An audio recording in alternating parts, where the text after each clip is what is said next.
menyampaikan bahwa penetapan tersangka ya untuk menentukan penetapan tersangka itu minimal 2 alat bukti. Bukan jumlah dari saksi. Bukan yang mulia, minimal 2 alat bukti. Misalnya saksinya ada 10. Iya yang mulia. Dihitung 1 alat bukti atau 10? 1 alat bukti. Nah, 1 alat bukti. Harus nyari yang alat bukti yang lain. Kemudian tadi saksi juga mengatakan, tadi ahli juga mengatakan bahwa ini masih berkaitan dengan pertanyaan termohon bahwa Facebook itu apakah masuk di dalam surat, kemudian ahli mengatakan itu masuk dalam surat.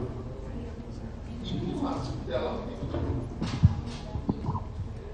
Sudah, ini bagus, masih bagus itu. Kalau di masih kedengaran jelas suara itu. Ya. Kalau memang kalau di sana memang sepertinya tidak masuk, tapi keluarnya ada keluaran, ya, suara keluar.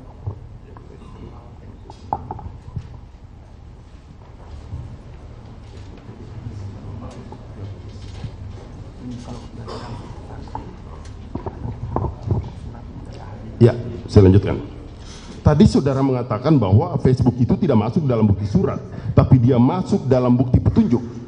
Kalau yang kemudian Facebook masuk adalah masuk dalam bukti petunjuk, maka saudara ahli, saya mau merujuk kepada pasal 188 ayat 2 untuk mempermudah ahli menjawabnya, maka saya akan sedikit membacakan.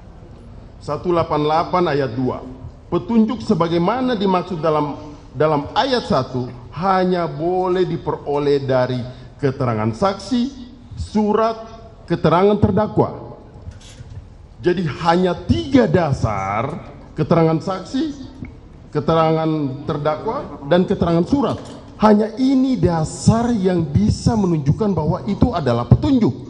Kemudian ahli tadi menyatakan bahwa Facebook itu adalah masuk dalam kategori petunjuk. Bagaimana jawaban saudara ahli atas pertanyaan saya ini? Baik, mohon izin yang mulia. Tadi saya menjelaskan bahwa akun Facebook itu dapat dijadikan sebagai petunjuk, bukan sebagai alat bukti yang dikualifikasi sebagai alat bukti petunjuk. 184 ayat 1 KUHP itu berbeda. Maknanya sangat berbeda. Saya tadi sampaikan bahwa petunjuk itu alat bukti petunjuk di dalam 184 KUHP huruf D itu akan diperoleh pada pemeriksaan di pengadilan dalam perkara pokoknya. Tidak dalam dalam tahapan penyidikan. Jadi penyidik itu tidak bisa mengumpulkan petunjuk ya. Karena yang ini akan betul. Di persidangan. Betul, terjadi di persidangan dalam perkara pokoknya yang persidangan tidak bisa itu. Tidak bisa. Itu saya tadi menyampaikan seperti itu. Tidak bisa ya. Jadi dapat dijadikan sebagai petunjuk, bukan alat bukti petunjuk. Ketika sudah di persidangan. Ketika sudah di persidangan, baru makanya tadi kan yang berkaitan dengan substansi putusan pengadilan yang sudah berkekuatan hukum tetap, ya, yang kemudian ada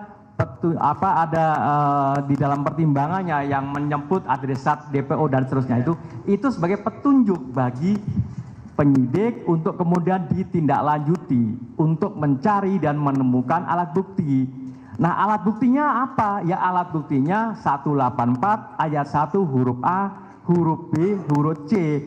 2 dari situ diambil dijadikan sebagai dasar untuk menetapkan tersangkanya. Demikian jawaban saya yang mulia. Oke, saya lanjutkan.